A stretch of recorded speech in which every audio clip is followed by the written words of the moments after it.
ప్రభుత్వం ఇక తన కేటాయించిన క్యాంప్ కార్యాలయాన్ని పరిశీలించి కొన్ని మార్పులు సూచనలు చేసే అవకాశం ఉంది. అధికారులకి కొన్ని మార్పుల విషయంలో సూచించబోతున్నారు పవన్ కళ్యాణ్. ఇక మంత్రిగా మొదటిసారి విజయవాడకు వస్తుండటంతో నగరంలో జన సైనికులు హంగామా చేస్తున్నారు. ఆయనకి స్వాగతం పలికేందుకు సిద్ధమవుతున్నారు. పవన్ రాకతో విజయవాడలో పోలీసులు భారీ భద్రతను ఏర్పాటు చేశారు. అయితే విజయవాడలోని ఇరిగేషన్ కార్యాలయాన్ని ప్రస్తుతం డిప్యూటీ సీఎంగా ఉన్నటువంటి పవన్ కళ్యాణ్కి క్యాంప్ కార్యాలయంగా కేటాయించారు. దీంతో ఆయన మొదటిసారిగా క్యాంప్ కార్యాలయంలోకి వెళ్తున్నారు.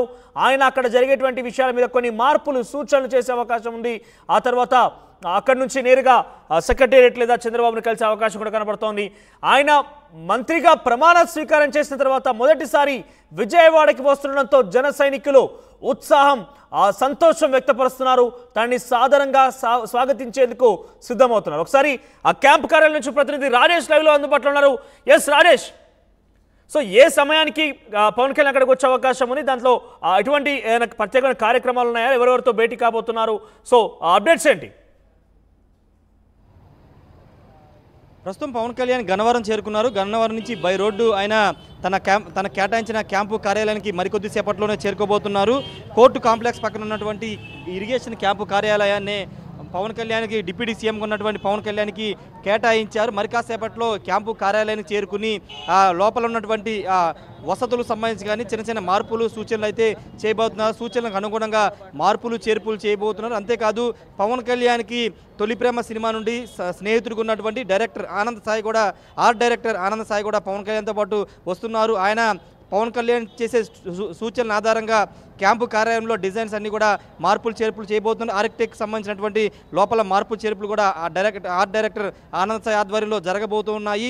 ఇక్కడ ఈ క్యాంపు కార్యాలయంలోనే పవన్ కళ్యాణ్ ఎక్కువ గడపబోతున్నారు. ఎందుకంటే సచివాలయంలో మంత్రిగా డిప్యూటీ సీఎంగా ఆయనకి ఛాంబర్ ఉంటుంది. కానీ విజయవాడలో కూడా ఒక క్యాంపు కార్యాలయాన్ని ఏర్పాటు చేసుకోవడం ద్వారా రోజు వచ్చే ప్రజల్ని కలవడం, వాళ్ళ వినతులు తీసుకోవడం, శాఖపరమైనటువంటి సమీక్షలు నిర్వహించుకోవడానికి వీలుగా ఉంటుందని ఈ క్యాంపు కార్యాలయాన్ని తీసుకుంటున్నారు. గతంలో మంత్రి బొత్స సత్యనారాయణ ఇదే క్యాంపు కార్యాలయం ఉన్నారు. అంతకుముందు దేవినేని ఉమామహేశ్వరరావు ఇరిగేషన్ శాఖ మంత్రి ఉన్నప్పుడు ఈ క్యాంపు కార్యాలయం ఉండేవాళ్ళు. ఇప్పుడు అదే కార్యాలయాన్ని పవన్ కళ్యాణ్ కోసం డిప్యూటీ సీఎం హోదాలో ఉన్నటువంటి పవన్ కళ్యాణ్ కోసం కేటాయించారు. మరి కాసేపట్లోనే పవన్ కళ్యాణ్ వచ్చి లోపల క్యాంపు కార్యాలయం పరిశీలించి పూర్తి స్థాయిలో కొత్త సూచనలు సలహాలు ఇచ్చే అవకాశం కనబడుతుంది. ఏ చేంజెస్ చెబుతారో చూడాల్సిన అవసరం అయితే కనబడుతుంది. సమీక్షలు నిర్వహించుకోవడానికి కాన్ఫరెన్స్ హాల్ ఉంది. అదేవిధంగా ఉండడానికి కూడా అక్కడ రూమ్ ఉంది. అధికారులతో మాట్లాడడానికి అన్ని వసతులు అయితే క్యాంపు కార్యాలయం ఇక్కడ ఉన్నాయి. డిప్యూటీ సీఎం పంచాయతీరాజ్, గ్రామీణాభివృద్ధి, గ్రామీణ నీటిపారుదల, అటవీ, పర్యావరణ, సైన్స్ అండ్ టెక్నాలజీ శాఖ మంత్రిగా ఉన్నటువంటి పవన్ కళ్యాణ్ కోసం ప్రత్యేక క్యాంపు కార్యాలయం అయితే రాష్ట్ర ప్రభుత్వం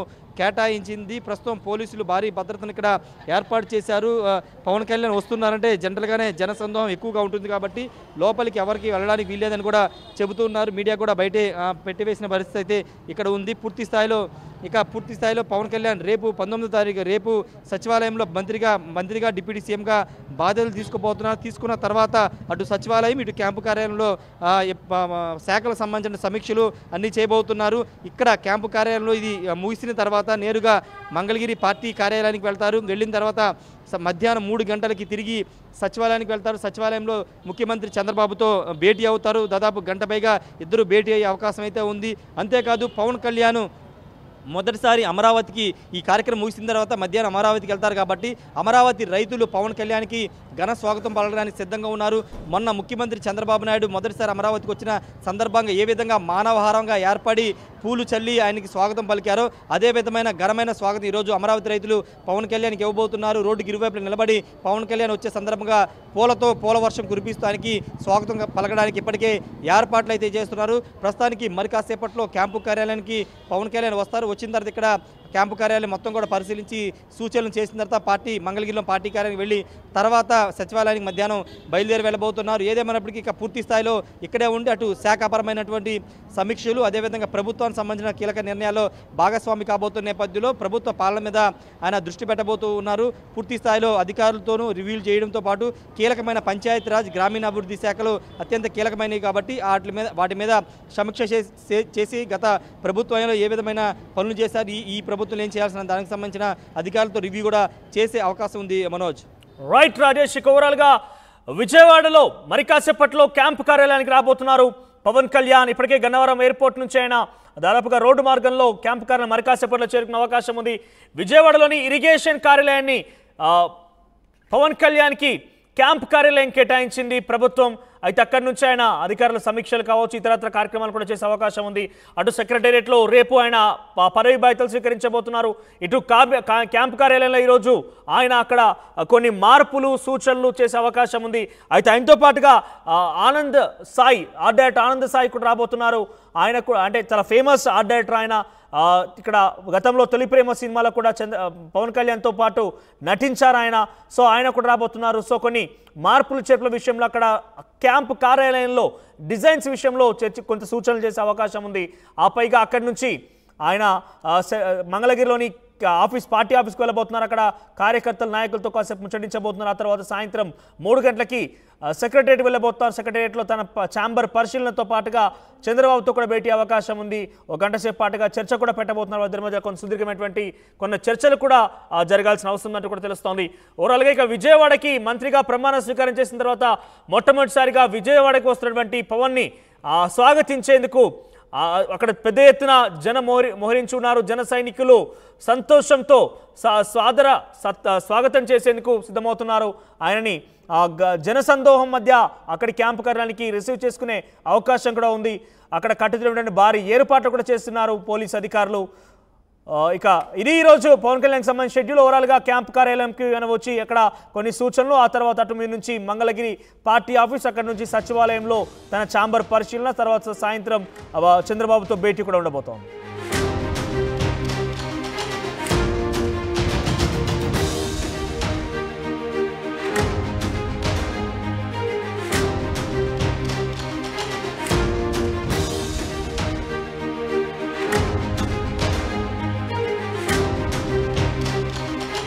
కాసేపట్లో విజయవాడలోని క్యాంప్ కార్యాలయానికి పవన్ కళ్యాణ్ చేరబోతున్నారు. విజయవాడలోని ఇరిగేషన్ కార్యాలయాన్నే పవన్ క్యాంప్ కార్యాలయంగా కేటాయించారు ప్రభుత్వం. ఇక తన కేటాయించిన క్యాంప్ కార్యాలయాన్ని పరిశీలించి కొన్ని మార్పులు సూచనలు చేసే అవకాశం ఉంది. అధికారులకి కొన్ని మార్పుల విషయంలో సూచించబోతున్నారు పవన్ కళ్యాణ్. ఇక మంత్రిగా మొదటిసారి విజయవాడకు వస్తుండటంతో నగరంలో జన సైనికులు హంగామా చేస్తున్నారు. ఆయనకి స్వాగతం పలికేందుకు సిద్ధమవుతున్నారు. పవన్ రాకతో విజయవాడలో పోలీసులు భారీ భద్రతను ఏర్పాటు చేశారు. అయితే విజయవాడలోని ఇరిగేషన్ కార్యాలయాన్నే ప్రస్తుతం డిప్యూటీ సీఎంగా ఉన్నటువంటి పవన్ కళ్యాణ్కి క్యాంప్ కార్యాలయంగా కేటాయించారు. దీంతో ఆయన మొదటిసారిగా క్యాంప్ కార్యాలయంలోకి వెళ్తున్నారు. ఆయన అక్కడ జరిగేటువంటి విషయాల మీద కొన్ని మార్పులు సూచనలు చేసే అవకాశం ఉంది. ఆ తర్వాత అక్కడి నుంచి నేరుగా సెక్రటేరియట్ లేదా చంద్రబాబును కలిసే అవకాశం కూడా కనబడుతోంది. ఆయన మంత్రిగా ప్రమాణ స్వీకారం చేసిన తర్వాత మొదటిసారి విజయవాడకి వస్తుండటంతో జన సైనికులు ఉత్సాహం, సంతోషం వ్యక్తపరుస్తున్నారు.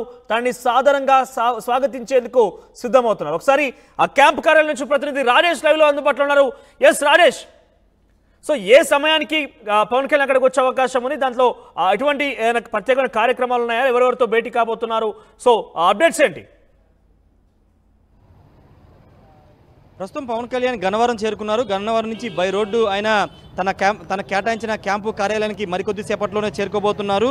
కోర్టు కాంప్లెక్స్ పక్కన ఉన్నటువంటి ఇరిగేషన్ క్యాంపు కార్యాలయాన్ని పవన్ కళ్యాణ్కి డిప్యూటీ సీఎంగా ఉన్నటువంటి పవన్ కళ్యాణ్కి కేటాయించారు. మరి కాసేపట్లో క్యాంపు కార్యాలయానికి చేరుకుని లోపల ఉన్నటువంటి వసతులకు సంబంధించి కానీ చిన్న చిన్న మార్పులు సూచనలు అయితే చేయబోతున్నారు. సూచనలకు అనుగుణంగా మార్పులు చేర్పులు చేయబోతున్నారు. అంతేకాదు పవన్ కళ్యాణ్కి తొలి ప్రేమ సినిమా నుండి స్నేహితుడిగా ఉన్నటువంటి డైరెక్టర్ ఆనంద్ సాయి కూడా, ఆర్ట్ డైరెక్టర్ ఆనంద్ సాయి కూడా పవన్ కళ్యాణ్తో పాటు వస్తున్నారు. ఆయన పవన్ కళ్యాణ్ చేసే సూచనల ఆధారంగా క్యాంపు కార్యాలయంలో డిజైన్స్ అన్ని కూడా మార్పులు చేర్పులు చేయబోతున్నారు. ఆర్కిటెక్ట్ సంబంధించినటువంటి లోపల మార్పులు చేర్పులు కూడా ఆర్ట్ డైరెక్టర్ ఆనంద్ సాయి ఆధ్వర్యంలో జరగబోతున్నాయి. ఇక్కడ ఈ క్యాంపు కార్యాలయంలోనే పవన్ కళ్యాణ్ ఎక్కువ గడపబోతున్నారు. ఎందుకంటే సచివాలయంలో మంత్రిగా డిప్యూటీ సీఎంగా ఆయనకి ఛాంబర్ ఉంటుంది. కానీ విజయవాడలో కూడా ఒక క్యాంపు కార్యాలయాన్ని ఏర్పాటు చేసుకోవడం ద్వారా రోజు వచ్చే ప్రజల్ని కలవడం, వాళ్ళ వినతులు తీసుకోవడం, శాఖపరమైనటువంటి సమీక్షలు నిర్వహించుకోవడానికి వీలుగా ఉంటుందని ఈ క్యాంపు కార్యాలయాన్ని తీసుకున్నారు. గతంలో మంత్రి బొత్స సత్యనారాయణ ఇదే క్యాంపు కార్యాలయాలు ఉన్నారు. అంతకుముందు దేవినేని ఉమామహేశ్వరరావు ఇరిగేషన్ శాఖ మంత్రి ఉన్నప్పుడు ఈ క్యాంపు కార్యాలయం ఉండేవాళ్ళు. ఇప్పుడు అదే కార్యాలయాన్ని పవన్ కళ్యాణ్ కోసం డిప్యూటీ సీఎం హోదాలో ఉన్నటువంటి పవన్ కళ్యాణ్ కోసం కేటాయించారు. మరి కాసేపట్లోనే పవన్ కళ్యాణ్ వచ్చి లోపల క్యాంపు కార్యాలయం పరిశీలించి పూర్తి స్థాయిలో కొత్త సూచనలు సలహాలు ఇచ్చే అవకాశం కనబడుతుంది. ఏ చేంజెస్ చెబుతారో చూడాల్సిన అవసరం అయితే కనబడుతుంది. సమీక్షలు నిర్వహించుకోవడానికి కాన్ఫరెన్స్ హాల్ ఉంది, అదేవిధంగా ఉండడానికి కూడా అక్కడ రూమ్ ఉంది. అధికారులతో మాట్లాడడానికి అన్ని వసతులు అయితే క్యాంపు కార్యాలయం ఇక్కడ ఉన్నాయి. డిప్యూటీ సీఎం పంచాయతీరాజ్, గ్రామీణాభివృద్ధి, గ్రామీణ నీటిపారుదల, అటవీ, పర్యావరణ, సైన్స్ అండ్ టెక్నాలజీ శాఖ మంత్రిగా ఉన్నటువంటి పవన్ కళ్యాణ్ కోసం ప్రత్యేక క్యాంపు కార్యాలయం అయితే రాష్ట్ర ప్రభుత్వం కేటాయించింది. ప్రస్తుతం పోలీసులు భారీ భద్రతను ఇక్కడ ఏర్పాటు చేశారు. పవన్ కళ్యాణ్ వస్తున్నారంటే జనరల్గానే జనసందోహం ఎక్కువగా ఉంటుంది కాబట్టి లోపలికి ఎవరికి వెళ్ళడానికి వీల్లేదని కూడా చెబుతున్నారు. మీడియా కూడా బయటే పెట్టివేసిన పరిస్థితి అయితే ఇక్కడ ఉంది. పూర్తి స్థాయిలో పవన్ కళ్యాణ్ రేపు 19వ తారీఖు రేపు సచివాలయంలో మంత్రిగా